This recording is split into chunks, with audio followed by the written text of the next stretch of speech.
Hi students, welcome to QA Focus. നമ്മൾ work energy പവറിനകത്ത് potential energy of a spring ആണ് പഠിക്കാൻ പോകുന്നത്. ഇലാസ്റ്റിക് പൊട്ടൻഷ്യൽ എനർജി എന്താണെന്നാണ് പഠിക്കാൻ പോകുന്നത്. Potential energy of a spring അല്ലെങ്കിൽ ഇലാസ്റ്റിക് പൊട്ടൻഷ്യൽ എനർജി. ഒരു സ്പ്രിങ്ങിൻ്റെ പൊട്ടൻഷ്യൽ എനർജിയെ തന്നെയാണ് നമ്മൾ ഇലാസ്റ്റിക് പൊട്ടൻഷ്യൽ എനർജി എന്ന് പറയുന്നത്. സ്ട്രെയിൻ കാരണം വരുന്ന പൊട്ടൻഷ്യൽ എനർജിയാണ് ഇലാസ്റ്റിക് പൊട്ടൻഷ്യൽ എനർജി എന്ന് പറയുന്നത്. ഒരു കുഞ്ഞു ഡെറിവേഷനാണ്, അതിൻ്റെ കൂടെ ഒരു ചെറിയൊരു ഗ്രാഫും കൂടിയുണ്ട്. ഇമ്പോർട്ടൻ്റ് ടോപ്പിക്കാണ് കേട്ടോ, ഇമ്പോർട്ടൻ്റ് ആയിട്ടുള്ളതാണേ. ഓക്കെ, ഒരു സ്പ്രിങ്ങിനെ ഇവിടെ ഫിക്സ് ചെയ്ത് വെച്ചിട്ടുണ്ട്. ഓക്കെ, ഒരു സ്പ്രിങ് ഇതിനെ ഞാനൊന്ന് എക്സ്റ്റെൻഡ് ചെയ്യുവാണ്. എക്സ്റ്റെൻഡ് ചെയ്യണമെങ്കിൽ ഞാൻ ഇവിടെ നിന്ന് ഇങ്ങോട്ടേക്ക് ഫോഴ്സ് അപ്ലൈ ചെയ്യണം, അല്ലേ? ഇങ്ങോട്ട് പിടിച്ച് വലിക്കണം എന്ന് വെച്ചാൽ ഇങ്ങോട്ട് വലിക്കുക എന്ന് പറയുമ്പോഴത്തേക്ക് ഞാൻ ഫോഴ്സ് ഇങ്ങോട്ടേക്ക് അപ്ലൈ ചെയ്യണം. ഫോഴ്സ് ഇങ്ങോട്ട് അപ്ലൈ ചെയ്യുമ്പോഴത്തേക്ക് ഇത് കുറച്ചൊന്ന് എക്സ്റ്റെൻഡ് ചെയ്യും. ഞാൻ എപ്പം ഫോഴ്സ് റിമൂവ് ചെയ്യുന്നോ, എപ്പം ഞാനിവിടെ കൊടുക്കുന്ന ഫോഴ്സ് റിമൂവ് ചെയ്യുന്നോ ഉടൻ തന്നെ ഈ സ്പ്രിങ് അതിൻ്റെ പഴയ പൊസിഷനിലേക്ക് തിരിച്ചു വരും. ശരിയാണോ? അപ്പം ഞാൻ ഇതിനെ ഇങ്ങോട്ടേക്കൊന്ന് പിടിച്ചൊന്ന് വലിച്ചു, അല്ലെങ്കിൽ ഒരു ഫോഴ്സ് ഞാൻ അപ്ലൈ ചെയ്തു. അപ്പോൾ ഇത് എക്സ് ഡിസ്റ്റൻസ് ഇത് മുമ്പോട്ട് മൂവ് ചെയ്തു. ഞാൻ ഈ ഫോഴ്സ് അങ്ങ് റിമൂവ് ചെയ്തു. ഫോഴ്സ് റിമൂവ് ചെയ്ത ഉടൻ തന്നെ എത്ര ഡിസ്റ്റൻസ് അത് മുമ്പോട്ട് പോയോ അതേ ഡിസ്റ്റൻസ് തന്നെ ഇത് ബാക്കിലേക്ക് ഇങ്ങ് പോരും. ശരിയാണോ? അങ്ങോട്ടേക്ക് എക്സ് പോയിട്ടുണ്ടെങ്കിൽ ഇങ്ങോട്ട് തിരിച്ചും എക്സ് തന്നെ ഇങ്ങ് വരും. എന്ന് വെച്ചാൽ ഈ സ്പ്രിങ്ങിനകത്ത് ഒരു ഫോഴ്സ് ഡെവലപ്പ് ചെയ്യുന്നുണ്ട്. ആ ഫോഴ്സാണ് ഇതിനെ തിരിച്ച് പഴയ പൊസിഷനിലേക്ക് കൊണ്ടുവരുന്നത്. അതിന് നമ്മൾ പറയുന്നത് റീസ്റ്റോറിങ് ഫോഴ്സ് എന്നാണ്. എഫ് ആർ എന്ന് കൊടുക്കാം. എഫ് ആർ എന്ന് പറയുന്നത് റീസ്റ്റോറിങ് ഫോഴ്സ്.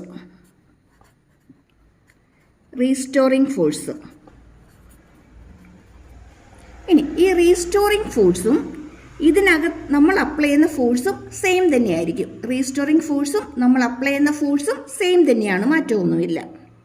നമ്മൾ എത്ര ഫോഴ്സ് കൊടുക്കുന്നോ അതിന് ഈക്വൽ ആയിട്ടുള്ള ഫോഴ്സാണ് അതിനകത്ത് ഡെവലപ്പ് ചെയ്യുന്നത്, സ്പ്രിങ്ങിനകത്ത്. എന്നിട്ട് അതിനെ പഴയ പൊസിഷനിലേക്ക് കൊണ്ടുവരുന്നത്. ക്ലിയർ ആയോ? ഇനി ഈ സ്പ്രിങ്ങിനെ തന്നെ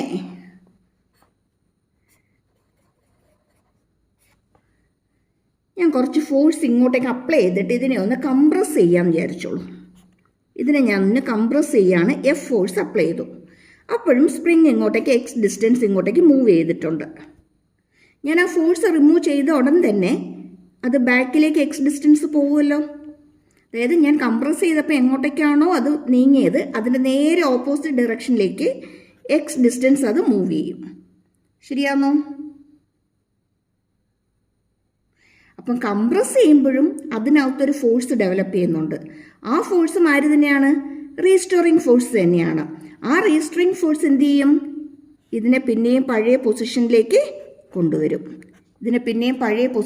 തിരിച്ച് കൊണ്ടുവരും. എന്ന് വെച്ചാൽ ഇതിനെ കംപ്രസ് ചെയ്താലും സ്ട്രെച്ച് ചെയ്താലും ഇതിനകത്തൊരു ഫോഴ്സ് ഡെവലപ്പ് ചെയ്യും. ആ ഫോഴ്സ് അതിനെ പിന്നെയും പഴയ പൊസിഷനിലേക്ക് കൊണ്ടുവരും. അപ്പം ഒരു സ്പ്രിങ്ങിന് സ്ട്രെച്ച് ചെയ്യണമെങ്കിലും കംപ്രസ് ചെയ്യണമെങ്കിലും നമ്മൾ എന്ത് ചെയ്യണം? വർക്ക് ചെയ്യണം. ആ വർക്കാണ് അതിനകത്ത് എന്തായിട്ട് സ്റ്റോർ ചെയ്യുന്നത്? പൊട്ടൻഷ്യൽ എനർജി ആയിട്ട് സ്റ്റോർ ചെയ്യുന്നത്. ക്ലിയർ ആയോ? Work has to be done in stretching or compressing a spring. That work done is stored as elastic potential energy of the spring. അതായിരിക്കും അതിനകത്ത് എന്തായിട്ട് സ്റ്റോർ ചെയ്യുന്നത്? ഇലാസ്റ്റിക് പൊട്ടൻഷ്യൽ എനർജി ആയിട്ട് store ചെയ്യുന്നത്. ഇത്രയും കാര്യങ്ങൾ ക്ലിയർ ആയോ? അങ്ങനെയാണെങ്കിൽ ഇലാസ്റ്റിക് പൊട്ടൻഷ്യൽ എനർജി എന്താണെന്ന് നമുക്ക് പറയാമല്ലോ, അല്ലേ? എന്താ ഇലാസ്റ്റിക് പൊട്ടൻഷ്യൽ എനർജി എന്ന് പറയുന്നത്? Work done in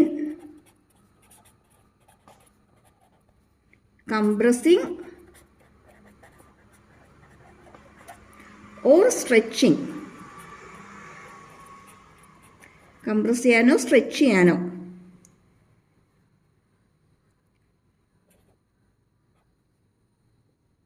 a spring against restoring force restoring ഫോഴ്സിന് എഗെയിൻസ്റ്റ് ആയിട്ട് ഒരു സ്പ്രിങ്ങിനെ കംപ്രസ് ചെയ്യാനോ സ്ട്രെച്ച് ചെയ്യാനോ ചെയ്യുന്ന work done in compressing or stretching a spring against restoring force is stored as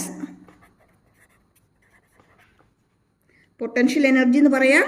ഒന്നുകൂടി ക്ലിയർ ആക്കി പറയണമെങ്കിൽ ഇലാസ്റ്റിക് പൊട്ടൻഷ്യൽ എനർജി എന്ന് പറയാം. ഇലാസ്റ്റിക് പൊട്ടൻഷ്യൽ എനർജി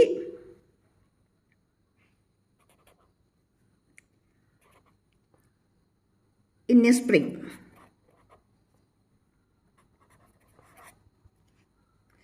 അപ്പോൾ എന്താ ഇലാസ്റ്റിക് പൊട്ടൻഷ്യൽ എനർജി അല്ലെങ്കിൽ potential energy of A string എന്ന് പറയുന്നത്? Work done in compressing or stretching A spring against restoring force is stored as the elastic potential energy in a spring. ഒരു സ്പ്രിങ്ങിനകത്ത് elastic potential energy ആയിട്ട് store ചെയ്യും.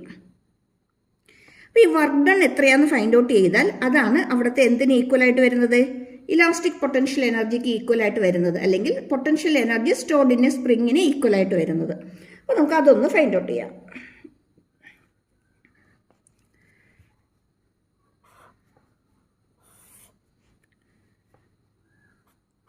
ഒരു സപ്പോർട്ടിലേക്ക് ഒരു സ്പ്രിങ്ങിന് attach ചെയ്ത് വെച്ചിട്ടുണ്ട്.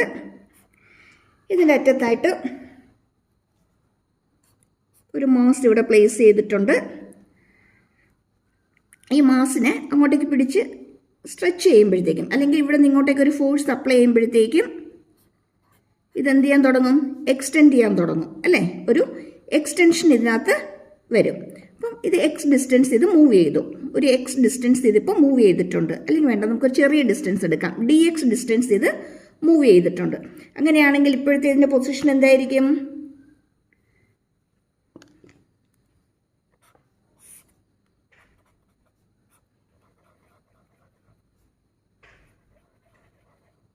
കുറച്ചും കൂടി നീങ്ങിയിട്ടുണ്ട്.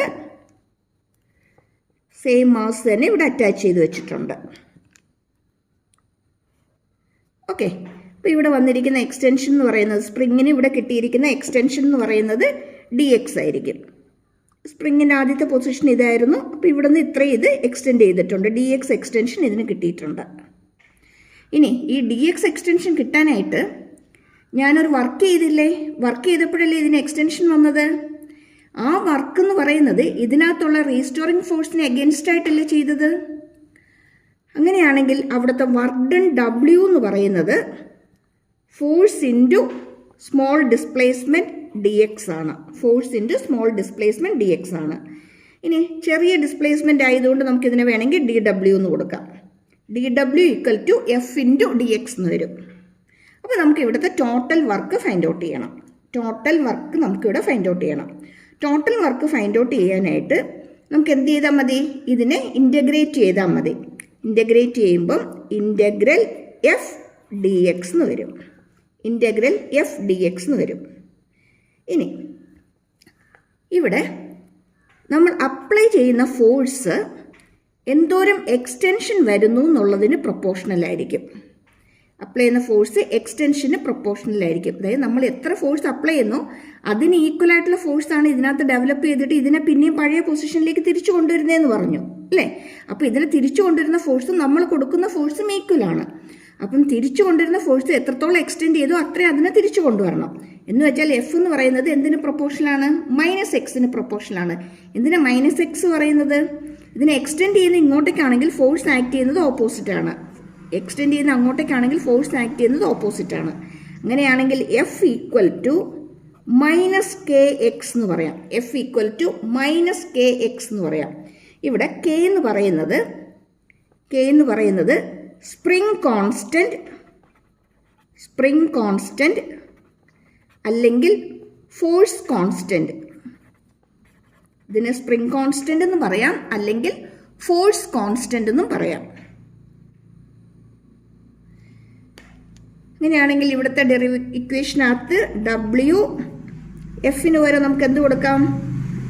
Integral K X into D X കൊടുക്കാം. മൈനസ് സൈൻ കൊടുക്കണമെന്നില്ല, കാരണം മൈനസ് സൈൻ കാണിക്കുന്നത് റീസ്റ്റോറിംഗ് ഫോഴ്സും അതിന് വരുന്ന എക്സ്റ്റൻഷനും ഓപ്പോസിറ്റ് ഡയറക്ഷനിലാണെന്ന് കാണിക്കാനാണ്. ഇനി ഇതിനെ ഇൻ്റഗ്രേറ്റ് ചെയ്യുക എന്ന് പറയുന്നത് സിമ്പിൾ പരിപാടിയാണ്. ഈ കെ അങ്ങ് പുറത്തേക്ക് എടുക്കുക. Integral X into D X എന്ന് വരും. ഇതിനെ ഇൻ്റഗ്രേറ്റ് ചെയ്യാനായിട്ട് കെ ഇൻറ്റു ഇതിൻ്റെ പവർ ഒന്ന് കൂട്ടുക, അതുകൊണ്ട് തന്നെ ഡിവൈഡ് ചെയ്യുക. പവർ ഒന്ന് കൂട്ടുമ്പോൾ എക്സ് സ്ക്വയർ വരും by 2. That equal to half K X square. Half K X square. W equal to half K X square. അത് തന്നെയായിരിക്കും അതിനകത്തെ ഇലാസ്റ്റിക് പൊട്ടൻഷ്യൽ എനർജിയും. അതിനകത്തെ ഇലാസ്റ്റിക് പൊട്ടൻഷ്യൽ എനർജി എന്ന് പറയുന്നതും ആര് തന്നെയായിരിക്കും? ഹാഫ് കെ എക്സ് സ്ക്വയർ തന്നെയായിരിക്കും. അപ്പോൾ നമുക്ക് എന്തെഴുതാം? Elastic potential energy is equal to half K X square. That equal to E. U ആരാ? ഇലാസ്റ്റിക് പൊട്ടൻഷ്യൽ എനർജിയാണ്. W equal to half K X square. That equal to U, where U is the elastic potential energy അല്ലെങ്കിൽ potential energy stored in a spring. ഇപ്പം തന്നെ അങ്ങ് പഠിച്ചോണം കേട്ടോ, ഒട്ടും time waste ചെയ്യണ്ടേ. അതായത് ഇതിനകത്ത് ആക്ട് ചെയ്യുന്ന ഫോഴ്സ് എന്ന് പറയുന്നത് ഡയറക്ട്ലി പ്രൊപ്പോർഷണൽ ടു എക്സ്റ്റൻഷൻ ആണ്. അപ്പം F proportional to minus K X എന്ന് കൊടുക്കാം. കെ എന്ന് പറയുന്നത് സ്പ്രിംഗ് കോൺസ്റ്റന്റ് അല്ലെങ്കിൽ ഫോഴ്സ് കോൺസ്റ്റന്റ് ആണ്. അങ്ങനെയാണെങ്കിൽ വർക്ക് കാണാനുള്ള ഇക്വേഷൻ എന്ന് പറയുന്നത് ഫോഴ്സ് ഇൻറ്റു ഡിസ്പ്ലേസ്മെൻറ്റ്. ഇവിടെ നമ്മൾ കൊടുത്തത് ചെറിയൊരു ഡിസ്പ്ലേസ്മെൻ്റ് ആണെങ്കിൽ നമുക്ക് അതിനെ ഡി എക്സ് എന്ന് എഴുതാം. W equal to integral F D X എന്ന് വരും. ഡബ്ല്യു എന്ന് പറയുന്നത് K X into D X ആണ്. ഇനി കെ കോൺസ്റ്റൻ്റ് ആണ്, പുറത്തേക്ക് എടുത്തു. നമ്മൾ അതിനെ ഇൻ്റഗ്രേറ്റ് ചെയ്യുമ്പോൾ പവർ ഒന്ന് കൂട്ടുക, അതുകൊണ്ട് തന്നെ ഡിവൈഡ് ചെയ്യുക. ഹാഫ് കെ എക്സ് സ്ക്വയർന്ന് വരും. ഓക്കെ, ഇനി ഇതിൻ്റെ കൂടെ നമുക്ക് എക്സ്പെക്റ്റ് ചെയ്യാവുന്ന ഒരു ക്വസ്റ്റ്യൻ എന്ന് പറയുന്നത് ഇതിൻ്റെ ഗ്രാഫ് വരയ്ക്കാനായിട്ട് സാധാരണ ചോദിച്ചു കാണാറുണ്ട്.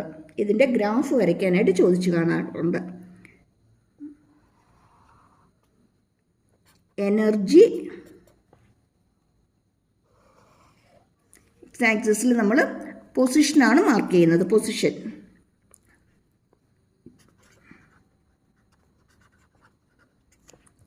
എക്സ്റ്റൻഷനാണ് വരുന്നതെങ്കിൽ നമുക്ക് ഇതിന് പ്ലസ് എക്സ് എടുക്കാം. കംപ്രസ് ചെയ്യുകയാണെങ്കിൽ മൈനസ് എക്സ് എന്ന് എടുക്കാം. ഇതെന്ന് പറയുന്നത് റെസ്റ്റിലിരിക്കുന്ന പൊസിഷനാണ്. നമുക്കിവിടെ കിട്ടി energy equal to half K X square. അപ്പോൾ എക്സ് സ്ക്വയർ ആണ് അവിടെ വേരി ചെയ്യുന്നത് അല്ലേ? എക്സ് സ്ക്വയറിന് ഹാഫും കോൺസ്റ്റൻ്റ് ആണ്, കെയും കോൺസ്റ്റൻ്റ് ആണ്. പിന്നെ അവിടെ വേരി ചെയ്യുന്നത് ആരാ? എക്സ് സ്ക്വയർ ആണ്. അപ്പോൾ എക്സ് സ്ക്വയർ വരികയാണെങ്കിൽ നമുക്കറിയാം ഗ്രാഫിൻ്റെ ഷേപ്പ് എങ്ങനെയായിരിക്കും. നോ ഡൗട്ട് അല്ലേ? ഇതായിരിക്കും ഗ്രാഫിൻ്റെ പാറ്റേൺ നമുക്ക് കിട്ടുന്നത്. ഇനി mechanical energy, conservation of mechanical energy പറഞ്ഞപ്പോൾ നമ്മൾ പറഞ്ഞായിരുന്നു ടോട്ടൽ എനർജി എപ്പോഴും എന്തായിരിക്കും? കൺസേർവ്ഡ് ആയിരിക്കും എന്ന് പറഞ്ഞല്ലേ? ടോട്ടൽ എനർജി എപ്പോഴും കൺസേർവ്ഡ് ആയിരിക്കും. അപ്പോൾ ഇവിടെയും ടോട്ടൽ എനർജി എപ്പോഴും എന്ത് തന്നെയായിരിക്കും? കൺസേർവ്ഡ് ആയിരിക്കും. ടോട്ടൽ എനർജി കൺസേർവ്ഡ് ആയിരിക്കും. ഇതെന്ന് പറയുന്നത് പൊട്ടൻഷ്യൽ എനർജിയാണ്. പി ആണ് ഇത്. പി ഇങ്ങനെയാണെങ്കിൽ കൈനറ്റിക് എനർജി എങ്ങനെയായിരിക്കും? പൊട്ടൻഷ്യൽ എനർജി കൂടിയാൽ കൈനറ്റിക് എനർജി കുറയും, തിരിച്ച് കൈനറ്റിക് എനർജി കൂടിയാൽ പൊട്ടൻഷ്യൽ എനർജി കുറയും. അപ്പോൾ ഇതിന് നേരെ ഓപ്പോസിറ്റിലായിരിക്കും ഗ്രാഫ് വരുന്നത്.